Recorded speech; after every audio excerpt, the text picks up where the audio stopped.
پاک سرزمین کو دہشت گردوں سے پاک کرنے کا مشن، سیکورٹی فورسز کا باجوڑ میں خوارج کے خلاف آپریشن، 9 خوارج جہنم واصل، مرنے والوں میں 2 خودکش بمبار شامل۔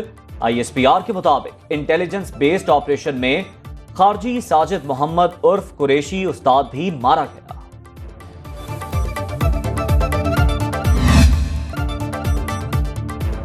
Army chief general Syed Asim Munir کا پاک فضائیہ کے آپریشنل ایئر بیس کا دورہ۔ ISPR کے مطابق army chief general Asim Munir نے پاک فضائیہ کی جاری کثیر القومی مشق انڈس شیلڈ 2024 کا مشاہدہ کیا۔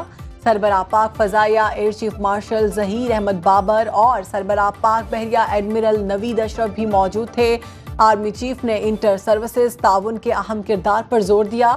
Year chief marshal Zaheer Ahmed Babar نے جدید ترین ہتھیاروں کی نظام میں شمولیت کی کوششوں پر بھی روشنی ڈالی۔ ترکیہ میں دہشت گردی کے واقعہ پر پاکستان سمیت عالمی اداروں کی طرف سے شدید مذمت۔ صدر مملکت آصف علی زرداری نے کہا، دکھ کی گھڑی میں ترک حکومت اور عوام کے ساتھ ہیں۔ وزیر اعظم شہباز شریف، وزیر داخلہ محسن نقوی، چیئرمین سینٹ اور اسپیکر قومی اسمبلی کی بھی انقرہ واقعے کی مذمت۔ امریکی قومی سلامتی کے مشیر جان کربی، سیکرٹری جنرل اقوام متحدہ انتونیو گوتریس، نیٹو، یورپی یونین، روس سمیت دیگر ممالک نے بھی مذمت کی۔ انقرہ میں دہشت گردوں نے حساس ادارے پر دھماکہ خیز مواد پھینکا تھا۔ دہشت گردوں کی کارروائی میں 5 افراد جاں بحق اور 22 زخمی ہوئے۔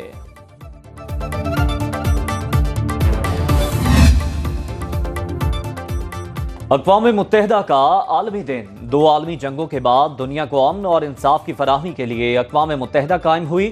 اقوام متحدہ کی حق خود ارادیت کی قراردادوں کے باوجود جموں کشمیر اور فلسطین جیسے تنازعات اب بھی حل پذیر ہیں۔ وزیر اعظم شہباز شریف کا اقوام متحدہ کے عالمی دن پر پیغام، کہتے ہیں اقوام متحدہ چارٹر کا منصفانہ طریقے سے نفاذ بھی ایک بڑا چیلنج۔ آج کا دن ہمیں اقوام متحدہ چارٹر کے اصولوں اور مقاصد کے حصول کے عزم کے اعادہ کرنے کا موقع فراہم کرتا ہے۔ آزاد کشمیر کا آج 77واں یوم تاسیس منایا جا رہا ہے۔ 24 اکتوبر 1947 کو مسلمانوں نے ڈوگرا راج کے تسلط سے ریاست کا ایک حصہ آزاد کرایا تھا۔ وزیر اعظم آزاد کشمیر چودھری انوار الحق کا خصوصی پیغام، کہا مقبوضہ کشمیر کے عوام سے ان کی شناخت چھین لی گئی۔ ہماری اولین ترجیح کشمیر کی آزادی ہے۔ ریاست بھر میں پرچم کشائی کی تقریبات شیڈیول۔ عالمی برادری کشمیر میں انسانی حقوق کی خلاف ورزیوں کا سلسلہ ختم کرنے میں مدد کرے۔ اقوام متحدہ میں پاکستان کے نائب مستقل مندوب عثمان جدون کا مطالبہ۔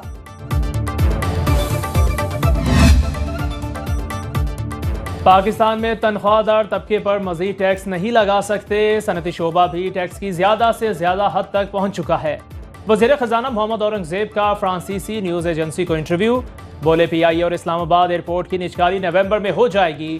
قومی ایئر لائنز کی بولی میں حصہ لینے والوں کو جانچ پڑتال کے لیے مکمل سہولت فراہم کی جائیں گی۔ نجکاری میں اب مزید تاخیر نہیں ہوگی۔ Islamic trade financing corporation Pakistan کو $3 ارب کا قرضہ فراہم کرے گا۔ واشنگٹن میں وزیر خزانہ محمد اورنگزیب کی اسلامی تجارتی مالیاتی کارپوریشن کے وفد سے ملاقات۔ وزیر خزانہ محمد اورنگزیب کی فچ ریٹنگ ایجنسی کی ٹیم سے بھی ملاقات۔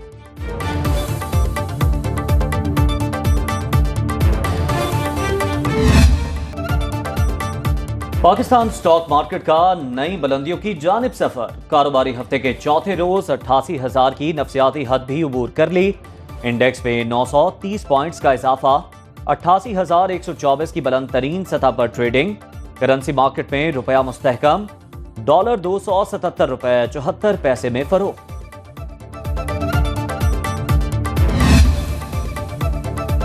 سپریم کورٹ نے اسلام آباد میں شفا سے متعلق مقدمہ آئینی بینچ کو بھجوا دیا۔ چیف جسٹس یحییٰ آفریدی کی سربراہی میں 3 رکنی بینچ نے کیس کی سماعت کی۔ چیف جسٹس یحییٰ آفریدی نے ریمارکس دیے، رجسٹرار آفس کو آئینی بینچ کے حوالے سے پالیسی دے دی ہے، ہدایت کی ہے جن مقدمات میں کوئی قانون چیلنج ہوا ہے ان کی الگ کیٹیگری بنائی جائے۔ جسٹس شاہد وحید نے ریمارکس دیے، اس کیس میں تو آئینی شقوں کی تشریح کرنا ہوگی، یہ مقدمہ آئینی بینچ کو منتقل ہونا چاہیے۔ سپریم کورٹ کے مختلف بینچز نے گزشتہ روز بھی 4 مقدمات آئینی بینچ کو منتقل کیے تھے۔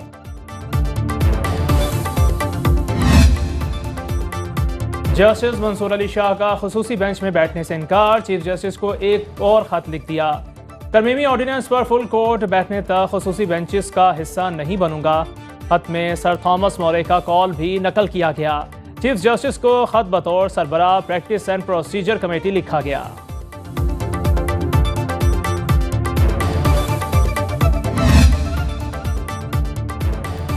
चीफ जस्टिस सुप्रीम कोर्ट काजी फायज ईसा आज मुकदमात की समाअत करेंगे। कमरा अदालत नंबर 1 में केस निपटाएंगे। चीफ जस्टिस काजी फायज ईसा 2 रोज पहले चैम्बर वर्क पर चले गए थे। Justice Mansoor Ali Shah full court reference में शरीक नहीं होंगे। फैमिली के साथ आज उम्रा की अदायगी के लिए सऊदी अरब रवाना होंगे। 1 नवंबर को वापसी होगी।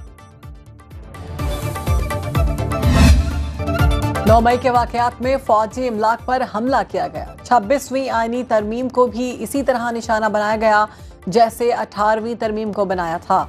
Chairman People's Party Bilawal Bhutto Zardari का बरतानवी नशरियाती इदारे को इंटरव्यू। बोले, बार बार लोग मीडिया पर तबसरा कर रहे थे कि आईनी तरमीम को मुतनासिब बनाएं।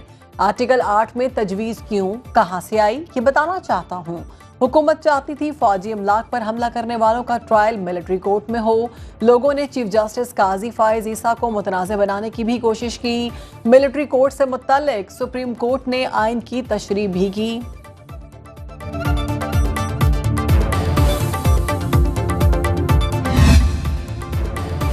इस्लामाबाद हाई कोर्ट ने बानी पीटीआई को आज 3 बजे इस्लामाबाद हाई कोर्ट में लाकर वकला से मुलाकात का हुक्म दे दिया। जस्टिस सरदार एजाज इसहाक खान ने रिमार्क्स दिए, मुझे पता है आप मेरे ऑर्डर पर अमल नहीं करेंगे, लेकिन मुझे ऑर्डर करने दें। सुप्रिटेंडेंट अडयाला जेल खुद बगैर किसी वाक़े की जेल से हाई कोर्ट आ गए हैं। इसी तरह बानी पीटीआई को भी अदालत में पेश कर सकते हैं। अदालत ने वजारत दाखिला को जॉइंट सेक्रेटरी को रिकॉर्ड के हमरा तलब कर लिया। अटॉर्नी जनरल ऑफिस को भी अदालती मुआवनत के लिए नोटिस जारी।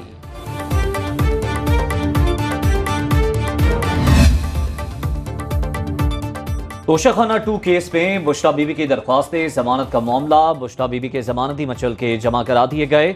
मचल के स्पेशल जज सेंट्रल शाहरुख अर्जुमंद की अदालत में जमा करवाए गए। रिहाई की रुबकार कुछ देर बाद जारी की जाएगी। बुशरा बीबी का जमानती मचल का मलिक तारिक मोहम्मद नून ने दिया।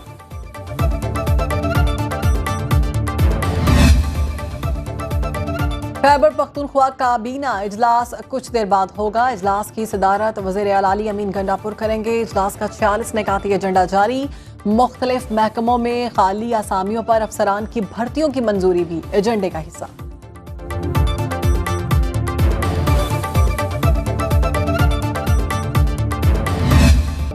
मुल्क के बालाई और पहाड़ी इलाकों में मौसम ने करवट बदल ली। सयाहती मकामात वादी नारान का गान और बाबूसर टॉप पर बर्फबारी। सयाहों की बड़ी तादाद बर्फबारी से लुत्फानंदोज होने सयाहती मकामात पहुंच गई।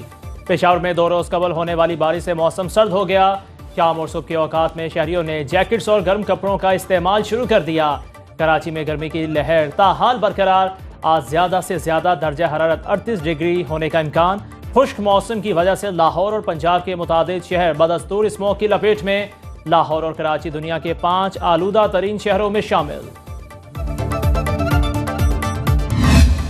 पाकिस्तान समेत दुनिया भर में पोलियो के खात्मे का दिन। स्पीकर कौमी असम्बली सरदार अयाज सादिक का पैगाम। कहते हैं पोलियो से बचाव के लिए वैक्सीन करवाना बहुत जरूरी है। बच्चे हमारा मुस्तकबिल हैं और उनको मूजी मरज से बचाना सबकी मुश्तरका जिम्मेदारी है।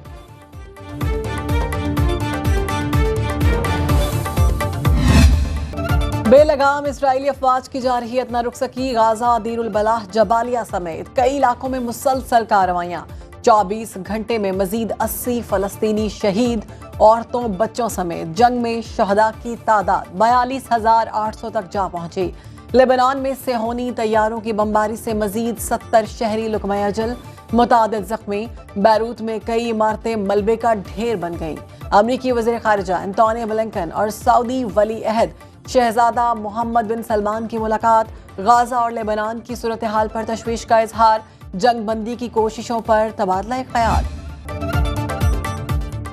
खुराक नहीं कफन दो, मजलूम फ़लस्तीनियों की अक़वाम आलम से अपील।